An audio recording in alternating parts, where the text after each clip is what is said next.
Olá, caro ouvinte, caro internauta, eu sou Vânia, falo de Uberlândia, Minas Gerais, e aqui estamos para mais um Evangelho no Lar Online do Grupo Espírita Paulo de Tarso, do Rio de Janeiro. Você poderá acompanhar o nosso estudo pelo YouTube, a hora que você quiser. Nosso encontro é semanal, mas você pode ouvir, refletir a qualquer hora. Para iniciarmos, vamos lá fazer a nossa prece, convidando todos aqui nesse instante, encarnados e desencarnados, com o pensamento em Jesus, estamos iniciando mais esse Evangelho no Lar Online, agradecendo por tudo que nós temos recebido, agradecendo a direção espiritual e aos benfeitores que nos acompanham nesse estudo, trazendo-nos as intuições, abrindo a nossa compreensão a fim de que o Evangelho de Jesus entre em nossa razão e em nosso coração. Pedimos, Jesus, a paz para o planeta Terra, para toda a humanidade encarnada e desencarnada. E aqueles que sintonizam conosco, que estiverem passando por dificuldades, sejam elas quais forem, que todos possam, nesse instante, sentirem-se acolhidos, confortados e esclarecidos. E, com o coração, Senhor, cheio de alegria, nós vamos começar o nosso estudo hoje. Que assim seja.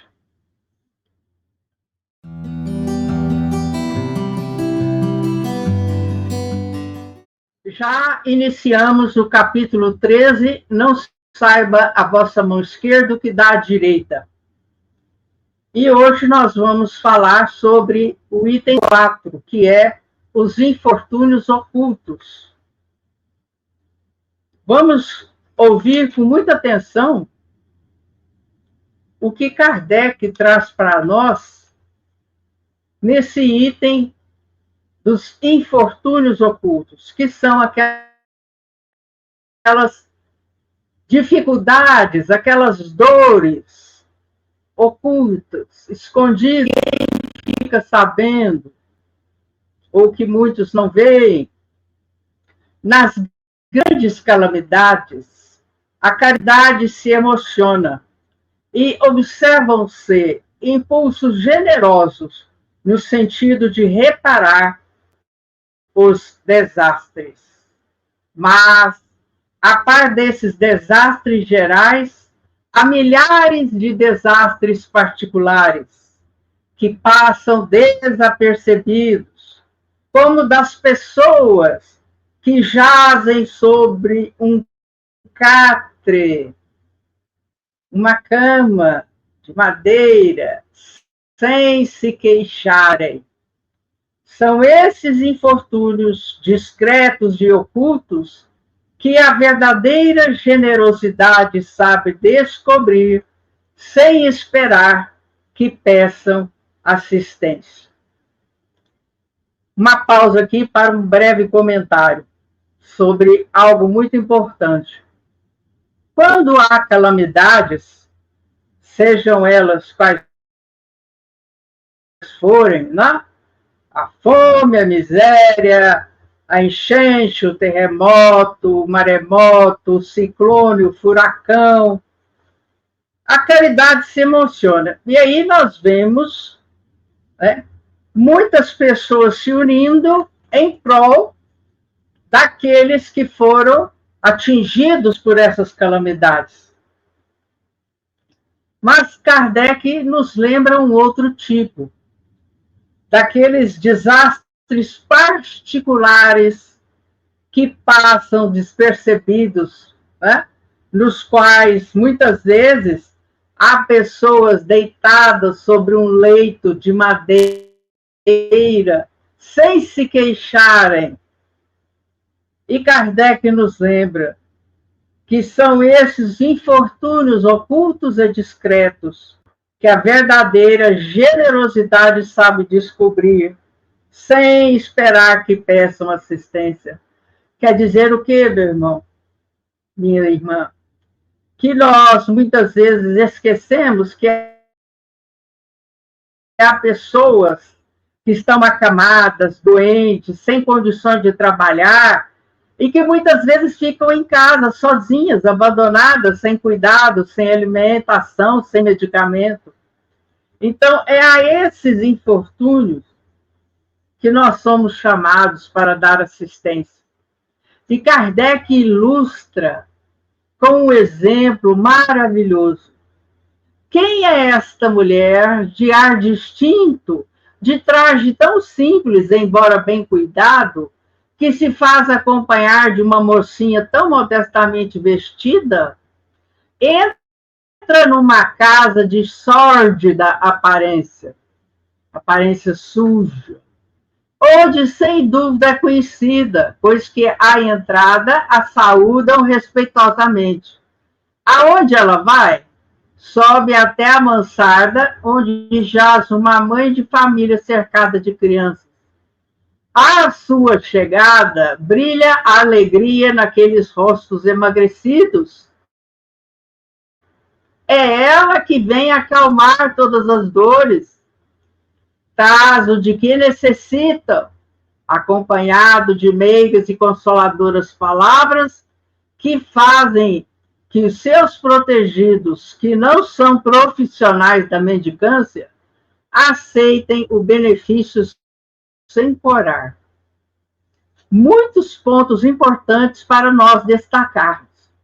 Primeiro, Kardec faz referência a uma mulher de ar distinto, mas vestida com simplicidade, acompanhada de uma mocinha também modestamente vestida.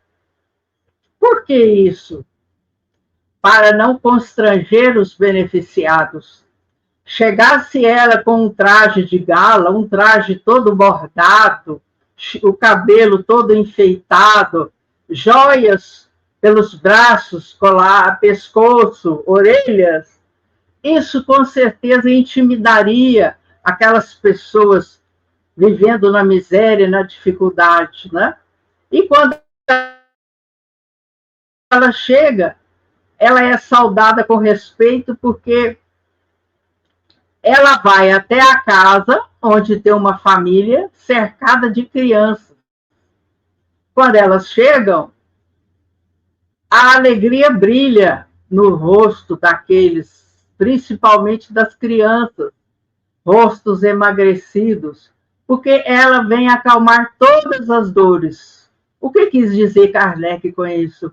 Que além de trazer o de que necessitam, né, alimentos, algum medicamento, roupa, né, vem trazendo meigas e consoladoras palavras, vem consolar. Então, essa é uma tarefa muito importante que nós podemos fazer na prática da caridade. Quando formos visitar um lar assistido, verificada a real necessidade daquele lar, por não se tratar de mendicância profissional, nós devemos chegar com simplicidade, né, com carinho, né, abraço, levando a palavra do Evangelho, ou se não for fazer o Evangelho, leve as doações, mas pergunte como estão, se estão precisando de algo mais urgente, né? Lembre-os de Jesus, que está ali amparando, socorrendo. Levem palavras de esperança, de otimismo. E não é o que nós muitas vezes já ouvimos, né? De chegar para dar assistência à família e ficar fazendo inquisições, perguntas que machucam. Oh, não tem ninguém aqui que vai trabalhar? Vocês vão ficar dependendo de ajuda até quando? Palavras indelicadas que magoam e que ferem. Porque aquele que tem saúde ou aquele que tem disposição, ele busca um trabalho que garanta o sustento seu e da sua família. Não é? Mas hoje há tantas pessoas doentes, não é? Há crianças que desde uma gestação mal alimentada, mal assistida, elas têm problemas de saúde sérios desde a infância. Né?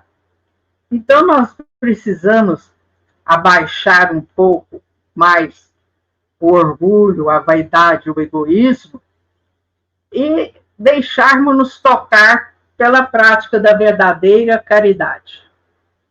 O pai está no hospital e, enquanto lá permanece, a mãe não consegue prover as suas necessidades.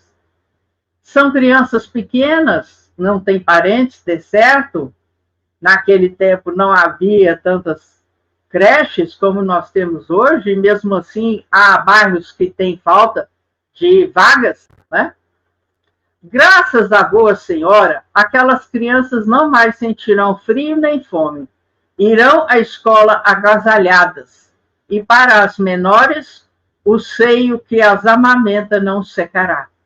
Se entre elas alguma adoece, não repugnarão à boa dama os cuidados materiais de que essa necessite.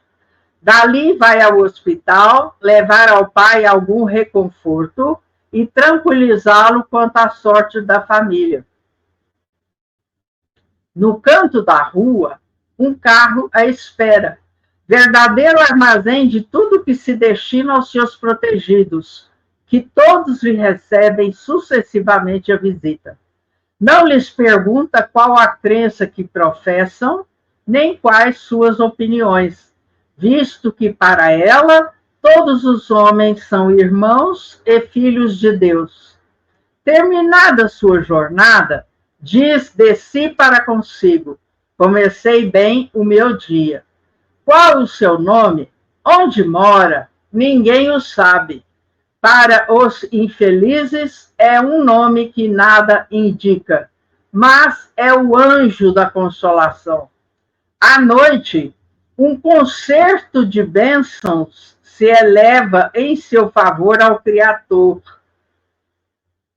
Católicos, judeus, protestantes, todos a bendizem.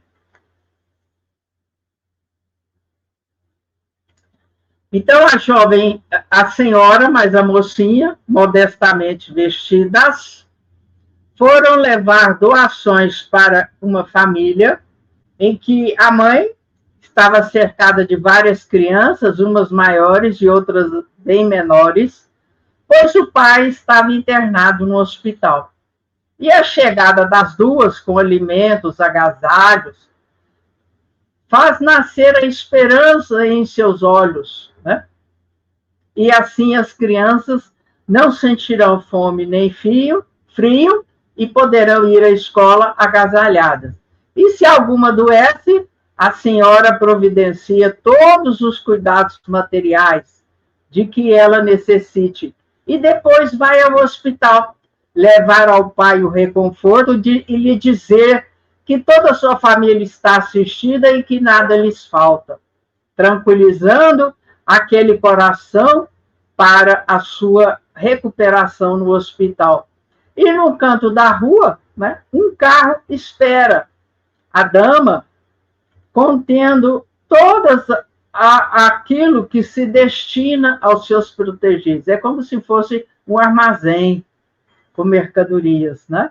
E para os seus assistidos, ela não pergunta qual é a crença religiosa deles, qual a opinião deles, porque ela visita a todos, né? E terminada a jornada, ela termina dizendo: comecei bem o meu dia.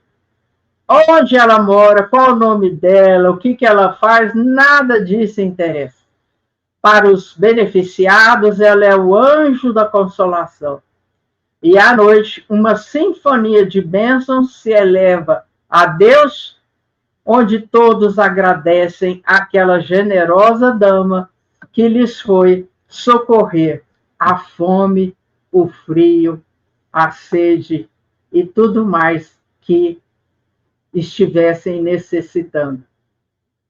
Maravilhosa lição que nos toca os corações.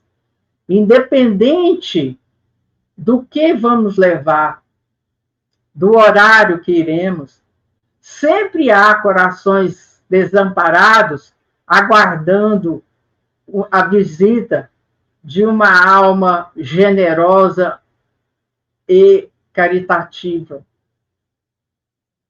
O convite está feito.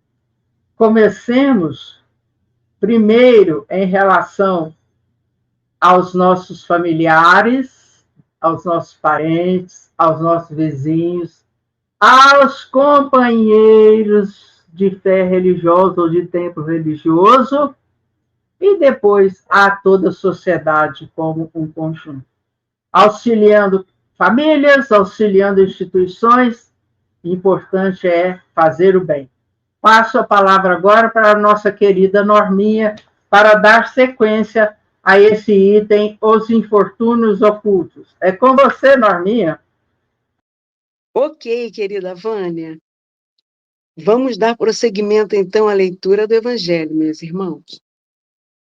Porque se veste de maneira tão simples? É que não quer insultar a miséria com seu luxo. Porque se faz acompanhar da filha adolescente?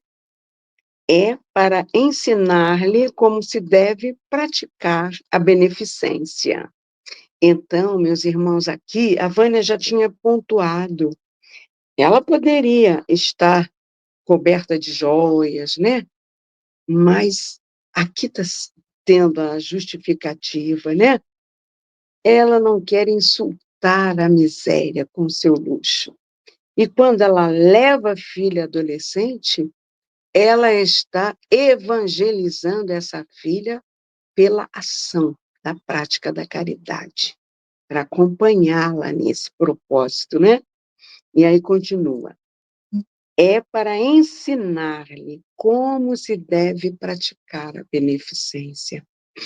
A filha também quer fazer a caridade, mas sua mãe lhe diz: que podes dar, minha criança, uma vez que nada tens de ti? Se eu te entregar alguma coisa para passá-la aos outros, que mérito terás? Em realidade, eu é que farei a caridade, e tu que dela terás o mérito. Isso não é justo. Olha que raciocínio lógico, não é verdade? E edificante na educação evangélica da criança, ela está passando. Quando vamos visitar os enfermos, tu me ajudas a cuidar deles. Ora, dar cuidados é dar alguma coisa. Isso não parece bastante? Quer dizer, a menina doava a sua própria energia, né? Quando ajudava ela a cuidar dos enfermos. Nada é mais simples. Aprende a fazer obras úteis e tu confeccionarás roupinhas para essas criancinhas. Vamos lembrar, não é, que nessa época não havia tanta indústria, né? Nessa época da revelação da doutrina espírita. Então, era muita coisa, era confeccionada em casa, realmente. Desse modo, darás alguma coisa vinda de ti. É assim que essa mãe, verdadeiramente cristã, forma sua filha na prática das virtudes ensinadas pelo Espírito. É espírita? Que importa? Então, qualquer pessoa, de qualquer religião, ou mesmo os sem religião, podem praticar a verdadeira caridade. Aqui no Brasil, nós temos o exemplo do Betinho, não é? Que era uma pessoa que se dizia ateu, desculpa, mas ele iniciou um projeto maravilhoso, né, do Brasil Sem Fome, que fez despertar corações em todo o país para engajarem-se nesta empreitada de beneficência, de amor ao próximo. Então, nesse caso aqui, a irmã demonstra grande aprimoramento moral, não é? Uma vez que age conforme os ensinamentos. Ela coloca em prática tudo que ela pode para essa prática da caridade sem ostentação, sem humilhar, não é? Jesus ensina, meus irmãos, que a beneficência sem ostentação, ou seja, que a mão esquerda não saiba o que doa a mão direita, não é?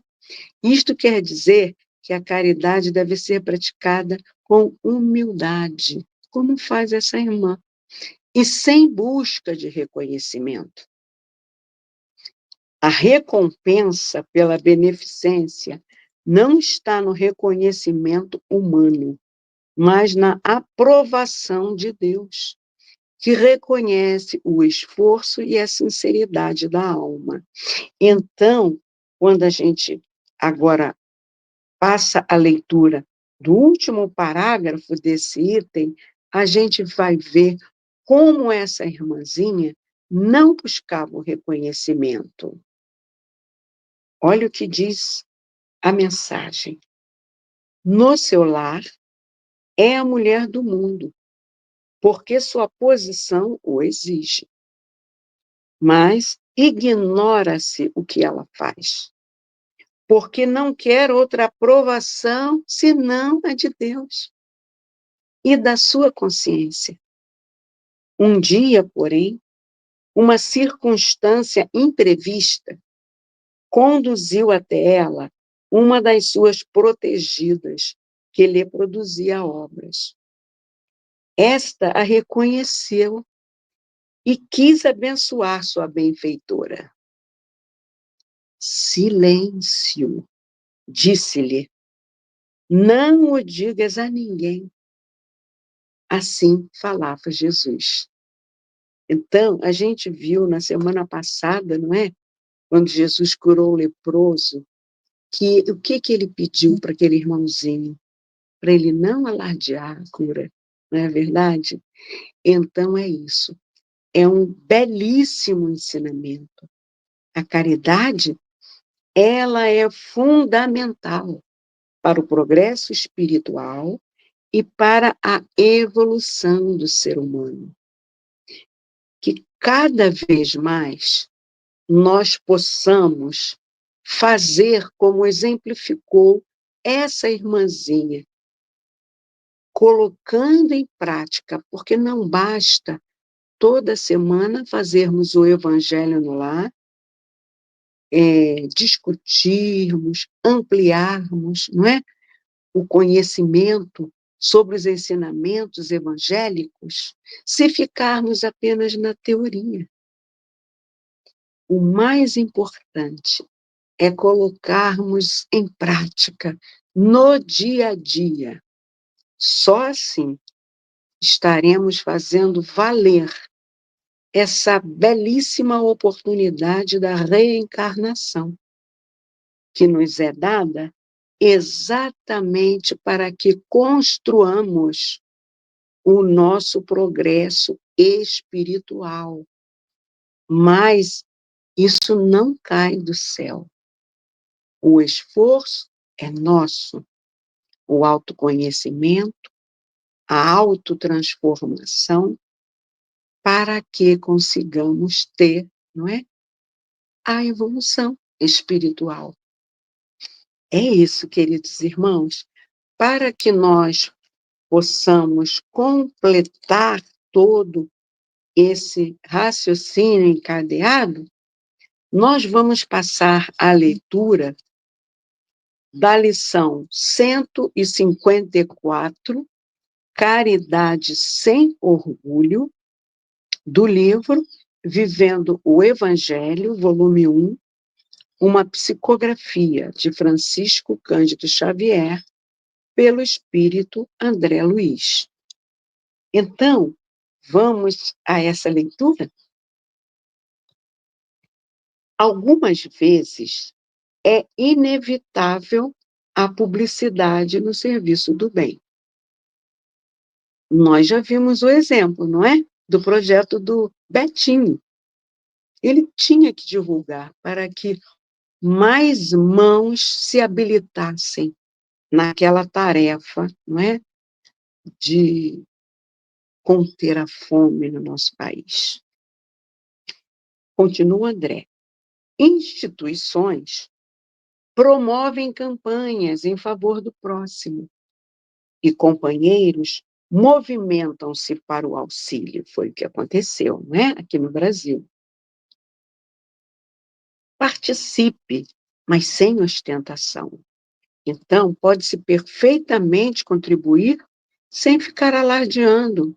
Eu doei X, Y, Z quantia por aquele projeto. Não há necessidade disso. Não é verdade? Olha o que o mestre nos ensinou. Silencie. Né? Calamidades provocam estragos enormes e a comunidade mobiliza-se para o apoio. Participe, mas sem exibicionismo. Nós tivemos recentemente, não é, o evento de calamidades climáticas na região sul do país, e foi necessário essa mobilização, não é? Mas aquela cautela, vamos ajudar, sem exibicionismo, sem alardear, não é verdade? A fome castiga inúmeras pessoas e organiza-se a distribuição de alimentos. Participe, mas sem exigências. Então, quantas casas espíritas e também outras instituições religiosas não participam de assistência aos nossos irmãozinhos em situação de rua, não é verdade? Ali leva-se o alimento, mas pode-se também dar o apoio moral, entendeu? Com uma palavra amiga, olhando nos olhos. Sabe por quê? Porque normalmente esses nossos irmãos tornam-se invisíveis para a sociedade. As pessoas, às vezes, até dão uma ajuda em dinheiro, mas querem sair rápido de perto deles. Até porque alguns, por estarem assim presos à viciação, oferecem medo mesmo que as pessoas se aproximem. Mas esses irmãos que chegam próximos, nesse ato de distribuição de quentinhas, não é? Eles buscam escutar, conversar com aqueles irmãos. Eu conheço o trabalho de uma igreja presbiteriana do Rio, que funciona ali próximo da Praça Tiradentes, que eles fazem esse apoio moral. Eles conversam com aqueles moradores em situação de rua, e à medida que eles veem, em alguns deles, a possibilidade de restauração daquela condição, eles os levam para acomodações próprias, e ali os membros daquela igreja, empresários, oferecem emprego para eles. E eles ficam utilizando as dependências da igreja reservadas para esse fim, até que eles, com os recursos próprios, possam alugar seu próprio imóvel, né? Sua própria moradia, para dar aquele lugar para outro que está lá na rua precisando. Olha que trabalho bonito, não é, meus irmãos? O frio tortura, diz André, os necessitados e inicia-se a doação de agasalhos. Participe, mas sem superioridade. Agora, então, que o inverno está se aproximando, não é, meus irmãos? Quanto é importante nós nos engajarmos na doação de cobertores, não é? De agasalhos, para que essas instituições religiosas, esses projetos sociais, possam distribuí-los. A gente não precisa noticiar que está fazendo, basta fazer, não é? A miséria infelicita muitas famílias e irmãos providenciam recursos, participam, mas sem presunção. E existe ainda, né, a beneficência que a gente pode oferecer pelo perdão dos irmãos e pela compreensão, praticando a paciência. Em muitas famílias, não é? Verifica-se conflitos emocionais e necessitam daquele consolo, daquela palavra amiga, e até, às vezes, de auxílio com recursos materiais, dependendo da situação que está potencializando aquele conflito. Então, em qualquer situação, nós precisamos, sim, como diz André Luiz, participarmos, mas sem presunção. E aí, André Luiz finaliza: em muitas ocasiões, é impossível esconder o bem que se faz, mas é sempre possível fazer caridade sem ostentar orgulho. É isso aí, que nós possamos estar atentos a essas orientações do nosso querido André Luiz, vigiando e orando, não é? Nossos pensamentos, palavras e atitudes, para que não sejamos reféns do nosso orgulho e do nosso egoísmo. Só assim, sem ostentação, sem orgulho, nós vamos estar conseguindo dar passos evolutivos na nossa escalada espiritual. É isso, meus irmãos. Foram esses os ensinamentos que nós podemos absorver, né, dessas leituras abençoadas que hoje aqui trouxemos para vocês. Que estejamos em paz, em perfeito equilíbrio, porque agora nós vamos para a magnetização ou fluidificação da água. Cada um de vocês já deve ter preparado seu recipiente, né, de vidro transparente, para que agora possamos fazer essa oração. Vamos então elevar os nossos pensamentos ao alto, sabendo que da força desse pensamento e da fé, nós vamos transformar a água num remédio. É isso. E para isso, estamos nesse propósito de todo o Evangelho no lar, estarmos ao seu término fazendo a fluidificação. Vamos então orar? Fechando os nossos olhos. Graças a Deus. Obrigado, mestre querido, médico dos médicos, por essa oportunidade abençoada de aqui estarmos sintonizados em uníssono convosco, Senhor, para a magnetização da nossa água.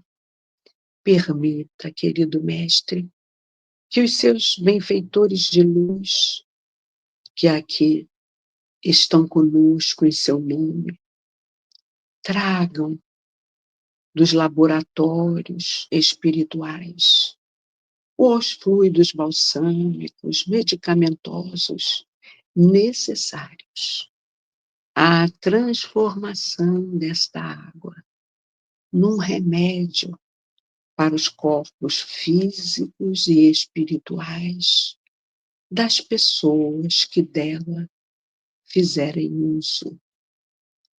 Humildemente nós vos suplicamos, Senhor, em nome de Deus Pai Todo-Poderoso, assim seja, graças a Deus. Então, meus irmãos, essa água deverá ser ingerida em pequenas doses durante os dias que se sucederem até o nosso próximo Evangelho no lar, e com muita fé, na hora que estivermos ingerindo essa água. E se tivermos com alguma dificuldade, não é, de enfermidade, que possamos elevar os nossos pensamentos enquanto estivermos ingerindo a água, pedindo que ela consiga substituir as moléculas malsãs pelas moléculas sãs. E com muita fé, a gente consegue, a gente chega lá, porque o Mestre está conosco. Agora, vamos à nossa prece de encerramento. Mais uma vez, vamos fechando os nossos olhos. Graças a Deus. Estamos chegando ao término, Mestre querido, do nosso Evangelho no Lar Online de hoje. Sabemos que as suas bênçãos e energias estão conosco, através desses irmãos queridos, seus mensageiros, que chegam até nós a cada encontro. Que essas bênçãos possam chegar a cada um de nós, beneficiando-nos em nossas necessidades, aos nossos familiares. Que elas possam ser expandidas, Senhor, a cada um que estiver necessitando de auxílio, seja material, seja emocional, seja espiritual, e as suas bênçãos energéticas penetrem em cada coração necessitado do nosso estado, do nosso país e do mundo. Que as suas bênçãos, Senhor, possam inspirar os governantes dos países em guerra, para que a paz possa chegar aos seus cérebros de forma tão acentuada que os mobilizem nesse propósito da paz. Que essas bênçãos possam chegar a todos os necessitados do planeta, Senhor. Humildemente nós vos suplicamos. E assim, com o nosso coração transbordando de gratidão e de alegria, nós vos agradecemos humildemente, Senhor, bem como agradecemos a esses amigos espirituais que aqui estão conosco em seu nome. E pedimos ao nosso Pai Maior, em completa gratidão e harmonia, muita proteção e a devida permissão para encerrarmos o nosso Evangelho do Lar online de hoje, dando todos juntos a uma só voz, do fundo dos nossos corações. Graças a Deus. Muita paz, queridos irmãos. Até o nosso próximo encontro, se Deus quiser, na semana que vem.